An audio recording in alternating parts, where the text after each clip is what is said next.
There's certain movies that will always be remembered as classics. Anything from Psycho to The Wizard of Oz to Rear Window to the Melania documentary. But this movie I'm going to talk about today was released within the last 15 years, and it's a Spanish language chiller called The Body. A menos que creamos que los muertos se levantan, alguien tuvo que entrar y llevarse el cadáver.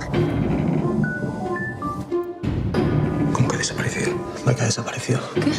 Su cuerpo ha desaparecido. Luego se lo llevó de aquí. No, eso es lo que Maika quiere que crean. ¿No lo ve?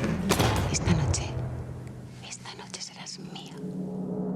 Released in 2012 and directed by Oriol Paulo, The Body follows the story of a man who's brought to a police station to be interrogated after the supposedly suspicious death of his wife. As the story progresses, we see a number of flashbacks between the relationship that the wife had with the husband and also the policeman who's investigating the death.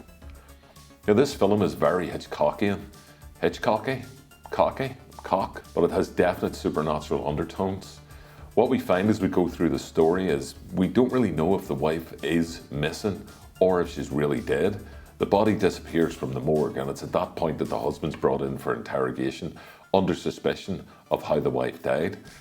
The story sort of sets up that she may have had a heart attack, but as we see through the numerous flashbacks in the film, that might not necessarily be the case. And even though it's more of a straight-ahead thriller, there are definite horror movie undertones. The way the film is shot for a start, I mean, it looks absolutely fantastic, and for a 14-year-old film, some of the setups that Paulo has in the movie itself, they're really, really impressive. The lighting is fantastic, and it's not really shot in that Hollywood sheen. It has more in line with something akin to maybe Seven in relation to how the story plays out. But also, as I said, how it's set up, there's definite Hitchcock moments throughout the movement of the camera. The sound design is absolutely brilliant. But what's tantamount in this film is the writing.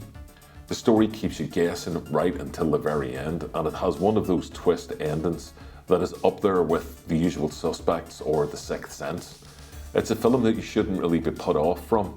The fact that it is a foreign language film, I mean, I personally have a preference for foreign language thrillers and horror films coming out of Europe, everything from, going back in the day to the giallos of the 70s that has never really let up. The performances in this movie are excellent. It has some high caliber Spanish actors that if you're familiar with Spanish TV and film, you'll recognize from various other releases. But it's definitely worth checking out. The film is a superb thriller that I feel like a lot of people really haven't seen. It's available, I'm sure, on Prime or Netflix, and if not, you'll be able to pick it up on VOD. Relatively cheap as it being an older film, but it's definitely worth your time and highly recommended.